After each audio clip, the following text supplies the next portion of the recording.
This is Nanoscape.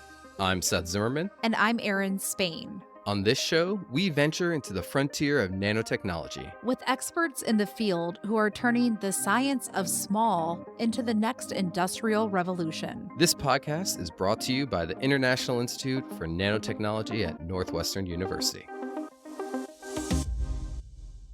Today's guest, Professor Nicholas Peppas, is a leader in medical nanotechnology and has shaped the foundations of modern drug delivery, fundamentally changing how we deliver life-saving treatments. The International Institute for Nanotechnology, or as our listeners know it, the IIN, is recognizing his contributions to the field this year through the 2025 Kabiller Prize in Nanoscience and Nanomedicine. With this award, he will receive $250,000, which is the world's largest monetary award in the field. He is a professor of engineering and medicine at the University of Texas at Austin, and we are thrilled to have him on the show today to talk about his prize-winning research and how nanotechnology has the potential to transform human health on the global scale. Welcome to the show. Thank you very much for having me and for having invited me. I am delighted to be speaking with you. You're in your 50th year of conducting research, and your work has helped shape the foundation of drug delivery and biomaterials. So can you take us back to the early days of your career and walk us through the evolution from early polymer research to smart biomaterials and nanomedicine? Very briefly, I was a chemical engineer in Greece, and one day I heard in the radio that Christian Barnard did the first heart transplant at the Groote Schuur in Cape Town in South Africa. That was 1967. You don't need to count the years now.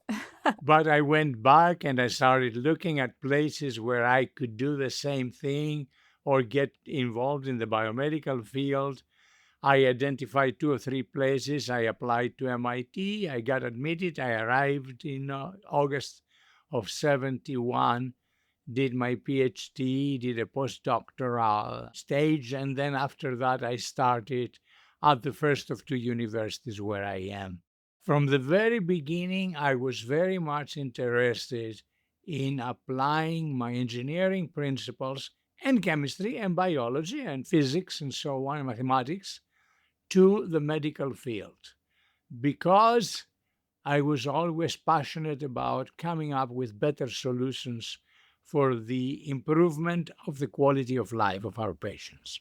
I want to go back to that transplant story. What was it about that breakthrough that intrigued you so much that it changed your course and your career path? It was a Saturday evening. It was the 10 o'clock news. They were talking about a gentleman, a medical doctor, who cut, exactly that word was used, cut the heart of Warshawski and replaced it with a heart from another person. And I was mesmerized. How could he do that? How could they do that without any support of engineering and life sciences, especially engineering? How do you keep a heart alive, quote unquote, for a period of time? And that triggered my interest because, as you can imagine, in those days, chemical engineers were doing distillation columns, reactors, things like that. Large devices, not medical systems. Well, so you went on to have some pretty well-known breakthroughs of your own, such as making it possible to take insulin not as an injection, but by mouth. Tell me about this discovery and the impact that it's had now on human health.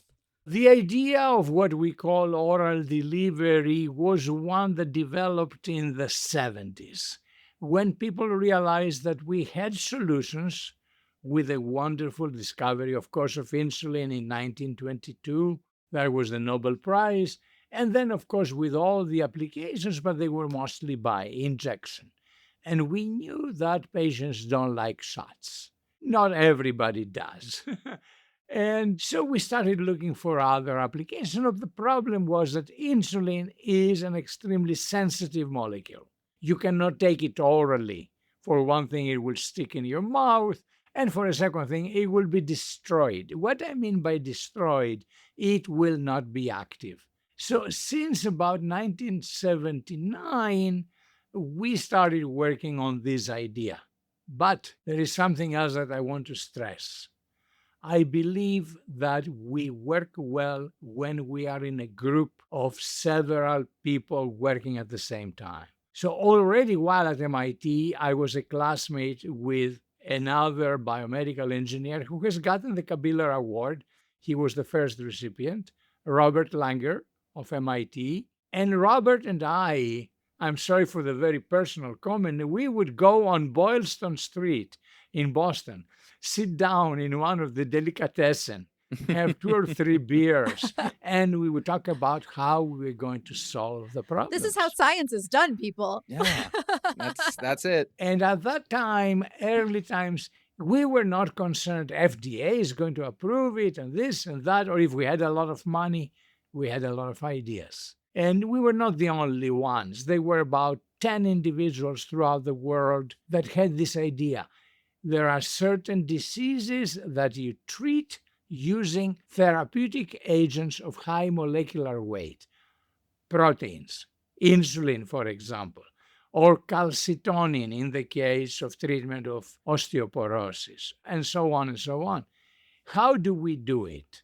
And we started. He started one way, I started another way, and there were several individuals. I think the presence of a community around you that helps you, that interacts with you, that talks all the time. And of course, the presence of medical doctors who are willing to talk with you is very, very important. So I was lucky to be at MIT and then at Purdue, and we continued interacting.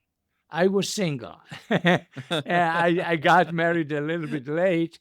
And during that time, I was taking the so called sabbaticals. So the first sabbatical was at the University of Geneva. The second one was at Paris Sud, which is called now Orsay. The third one was in Parma, Italy. The fourth one was at Hoshi University, Japan. All these people contributed by their presence, by their ideas, Wow. by what they knew already, and so on. So it was a wonderful opportunity. And for Chicago, I can say the presence of Chad Mirkin and so many others in the faculty at Northwestern made a huge difference in the way we developed things. So, MS, cancer, autoimmune conditions, these are other diseases that you've had a huge impact on. So, how exactly do you come up with these breakthroughs, and what role I would say did nanotechnology play in taking these next steps in finding cures? Let me answer the most important part, which is the Kabiller Award in nanotechnology. Okay. I have always felt that someday we were going to be able to treat patients at the almost at the molecular level. And so nanotechnology for me was a natural. When I started 55 years ago at MIT, the artificial kidney was a big equipment. It was in a room. The patient would come in and be dialyzed. That's not how dialysis is done now in most patients. The same thing, why do we always think of injections and shots? Are there any other ways to do that? And of course, the idea of nanotechnology came naturally to us. To me, from the point of view of engineering, with a little bit chemistry. Other colleagues, previous winners of the Kabiller Award, such as Chad Milligan and of course Bob Langer, were very much interested in the biology. So that's the first thing. The second question is a very important one. You work in an environment with many people, assuming that you see them all the time, your graduate students, your postdoctorals, your visiting scientists, you discuss different problems. So guess what happened in my field? One day I discovered and then I was diagnosed with multiple sclerosis. That was in December of 1991. So the first few days were really terrible days, but then after that, I started taking the only available drug at that time, which was preventing arrival to disability. It was a drug that required intramuscular injection. Somebody else was doing it to me once a week. Naturally, I started saying, what I have developed for insulin delivery, could they be applied to interferon beta?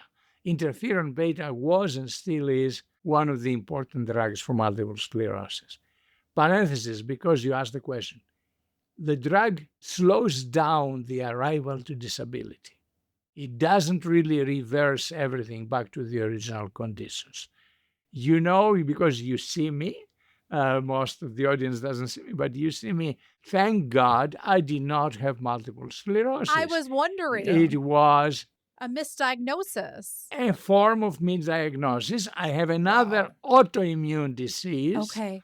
that has the same effect on the nerves of the central nervous system. And of course, it's a disease that can be controlled with diet. Okay. So suddenly, as long as I'm careful what I eat, I will not have any further development. But I always feel that this was perhaps a divine intervention because we started working on multiple sclerosis. We did a lot of work with Japan, a lot of work with Japanese companies. And of course, American companies were interested, but they had their own developments.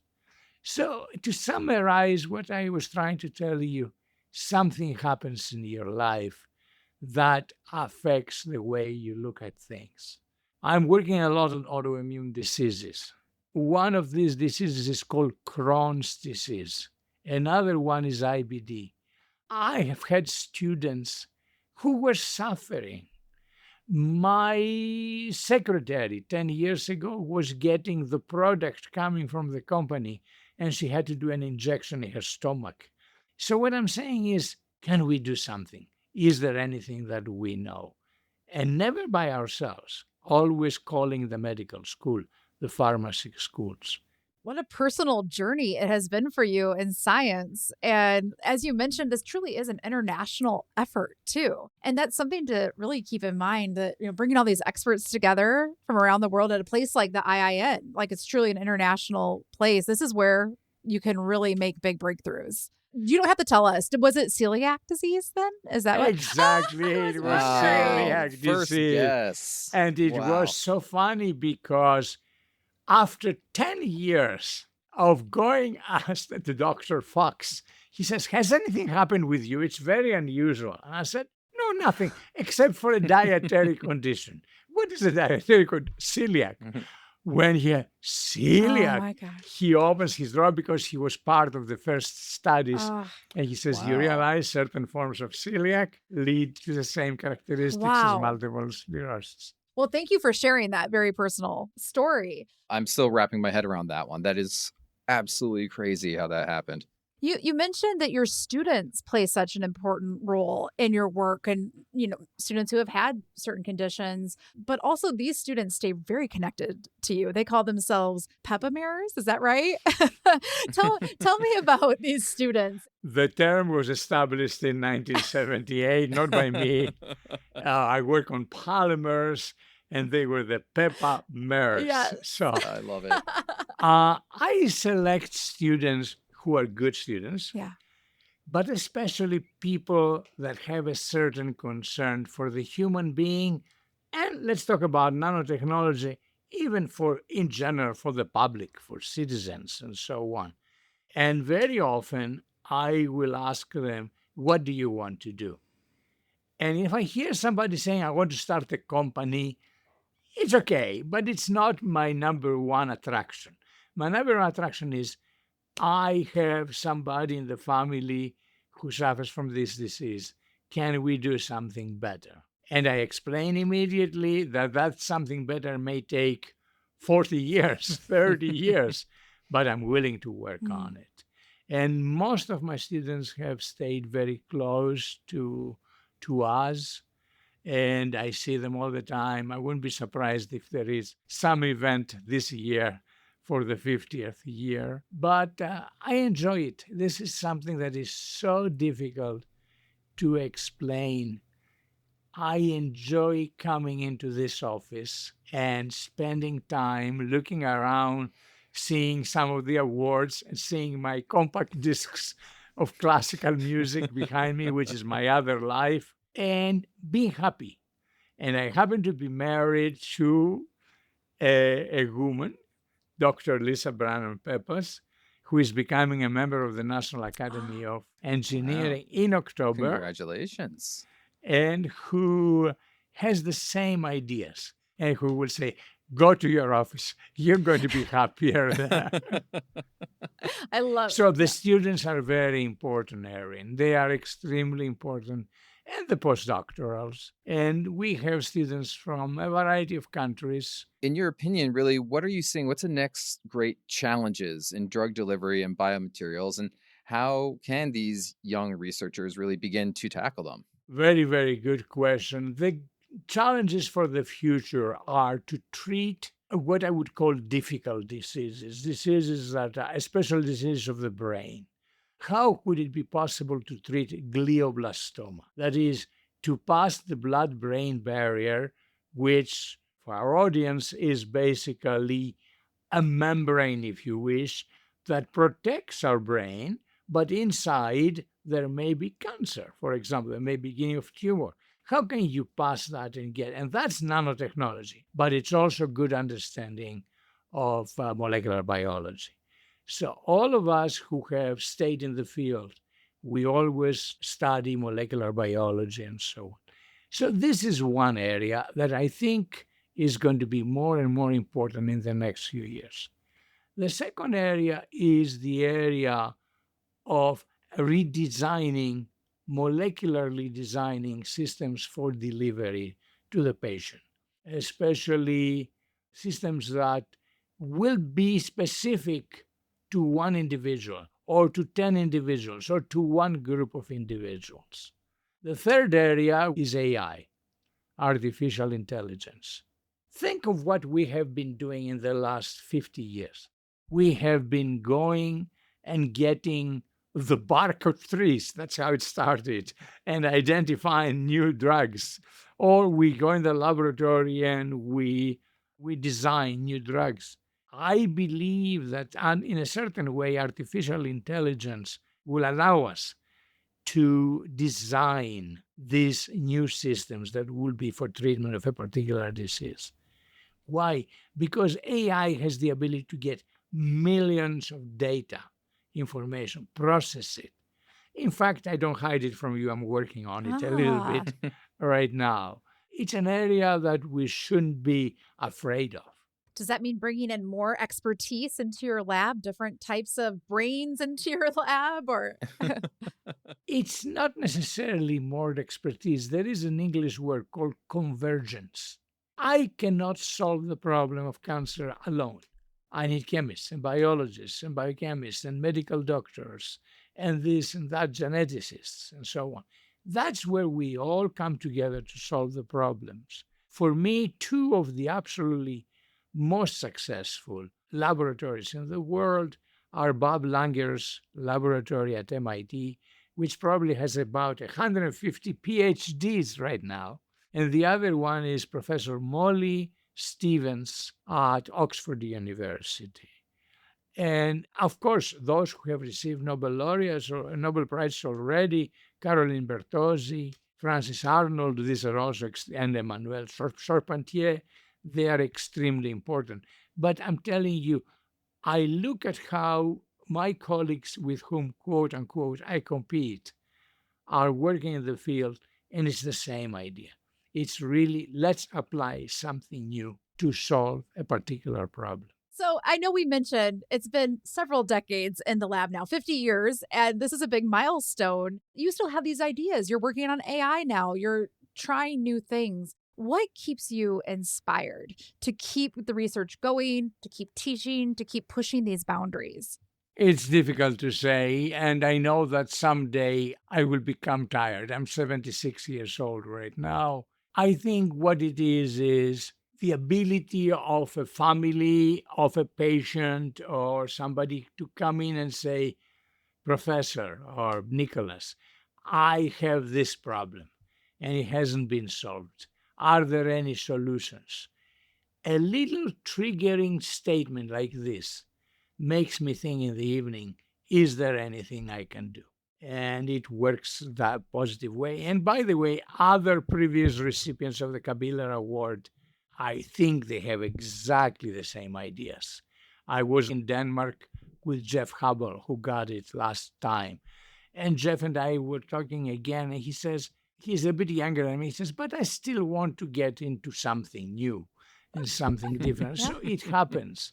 There is also excitement to see your people get elected or receive awards, the people that used to be your students. I just got a letter this morning. One of my former students is getting into the European Academy of Sciences. Fantastic. You're obviously the recipient of the 2025 Kabiller Prize, and that prize really it celebrates transformative work. So, how would you define transformative and when it comes to research in nanomedicine? For me, transformative is not just translational. As you know, translational means passing something to the patient. Transformative means disrupting the present way of thinking about a particular problem and coming up with something totally different that will solve the problem in a totally different way. That's what transformative is for me. So when you look, again, I like to talk about my colleagues, I apologize. When you look at Chad Mirkin and what he's doing at Chicago with the blood brain barrier, he has developed these small nucleic acid, spherical nucleic acid systems, SNAs, that can pass through the BBB and can be delivered in certain sites. And you know something, you won't believe that. You say we are competing. No, we are not competing. Chad will call and say, you know, Nicholas, today I was able to get a 6% penetration. And he is happy that he has the 6% penetration. I believe what the Kabiller Award does is it stresses, first, that we are working in an area where we are miniaturizing everything because we try to come in contact with small parts of the body. Second, the importance of this nanotechnology as an area where you work with non-toxic, non-carcinogenic, non-teratogenic systems and so on. And third, it evaluates and it recognizes the fact that there are several investigators who still want to solve important medical problems. So when we were doing our research in preparation for our discussion with you, we kept seeing your name showing up in essays and books on Greek opera and critiques on Italian and French and German romantic opera. And I was like, this can't be the same person, but it is. It's you. How does your love of history and culture just inform your science? Is it escape from your work, or do you bring it into your work? Absolutely no escape from my work. In the old days, I was considering becoming a historian Wow. or historian archaeologist. I was also good in singing in the conservatory in Athens. And these things remained. What can I tell you? It's my other life. I have more citations and more publications in opera and classical music than I Oh have my in goodness. nanotechnology. But I love it. I love because it's another way of approaching culture, of living again with the old timers. Last week I was in Copenhagen and I followed some of the great conductors of the Danish culture and so on. And I bought quite a few CDs. And we have a small group where we interact all the time. Also, my mother was a professor of French literature. My father was an economist. They knew together 5 or 6 languages. So, right from the beginning, the other languages were part of my being. And that's very important. I given seminars in Italian and French and German and so, and Wow. Russian even Wow. in the past.